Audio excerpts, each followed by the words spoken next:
Hi everyone, my name is Chris Yee, and I'm the designer of Soda Jerk. I'm going to show you how to play this 2 to 4 player card game with a little bit of bluffing, a little deception, reading other players at the table. Art by Sai Beppu and development by Taylor Reiner, so let me show you how this game plays. To set up the game, you'll take the 5 tap cards and place them face up onto the middle of the table, with plenty of room to play cards below them. Put them out on the A side here for your first game. You're also going to shuffle up the 45 flavor cards, which have value of cards 1 through 3 of the 5 different matching flavors. However, if you're playing with 2 players, you'll remove one of these tap cards and all of the flavor cards that match any one of the sodas that you want, and you'll also deal one of these switcheroo cards to each player. If you're not playing with 2 players, you can simply remove these and put them back in the box. There are cards of value 1, 2, and 3 in each of the flavors. As shown on your player aid card here, there are 4 1s, 3 2s, and 2 3s. Shuffle all these up and deal out a certain number of cards to each player based on the chart shown in the rulebook. After giving each player a player aid and dealing out their cards, there will be several cards that are undealt, and these will just not be used for this round. Whoever most recently sipped from a drink will go first, or you can use any random method of your preference. Throughout the game, you'll be playing cards face down underneath these taps. If the card that you play matches the tap that it belongs to, you're increasing this flavor of soda at the end of the hand. If you play it onto a mismatching tap, it actually decreases it, possibly even causing it to go negative. Starting with the first player and going clockwise around the table, you will take turns placing one card face down underneath any tap of your choosing. Starting on your second turn, you now have a choice between 2 options. You may continue to play cards face down onto the table, or you may choose to flip over any previously played face down card, so that is face up. The next person in turn order now takes the same choice, playing a card or flipping over any previously played cards. Play continues like this clockwise around the table until one of the 3 end of round conditions have been triggered, in which case the round ends immediately and you move to scoring. First, if all cards on the table have been flipped face up. Secondly, if all players spend their turn flipping cards over consecutively one after another.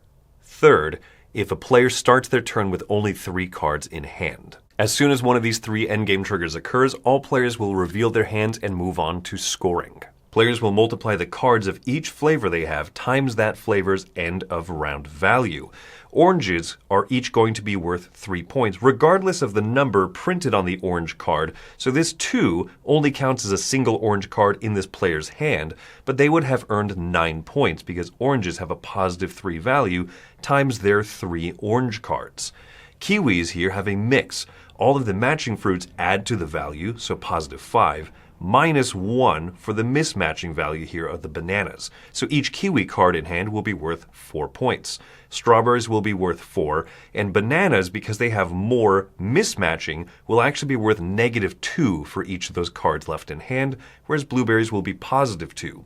The player on the left has 25 points. The player on the right over here, because of being harmed by bananas, only has 7, and I have 23 going into the next round. You can play this as a quick 1-round game, but my personal preferred method is to play 3 rounds and adding up the scores after all 3. You can keep track of points on the included score sheet in the box. Now you know how to play, but let's talk about first the 2-player variant here. You will remove one of the fountain cards, and you'll also take out all the flavor cards matching it, so you'll have a smaller deck. Each player will also receive one of these switcheroo cards and then be dealt the 13-card hand. The switcheroo card has no value if it is kept in your hand at the end of the game, but it has a very special effect when it's played onto the table. A switcheroo card played onto a column that is scoring positive at the end of the game will actually make it negative, and one of these played on a column that is scoring currently negative will inverse it to its positive. And yes, a switcheroo card played over another switcheroo card will return it back to its original state. And now lastly, let's talk about all of the B-side effects of the tap cards. When playing with the orange B-side, if the final value here is positive 5 or higher, each card left in hand will score negative 1 point instead. When playing with blueberry B-side, the final card played in this column will be discarded whether it was revealed or not before you score. When playing with banana B-side, every card after the first must be played immediately face up. When playing with strawberry B-side, before scoring, discard the highest revealed card here. In case of a tie, remove the earlier played one. And when playing with the B-side of kiwis, the final value here is doubled at scoring. You can play with any mix of A-side and B-side cards. I personally like to reveal additional ones to their B-side over the course of the 3 rounds of play, but that's just what I prefer. So thank you so much for checking out my game, Soda Jerk. I hope that you enjoy it.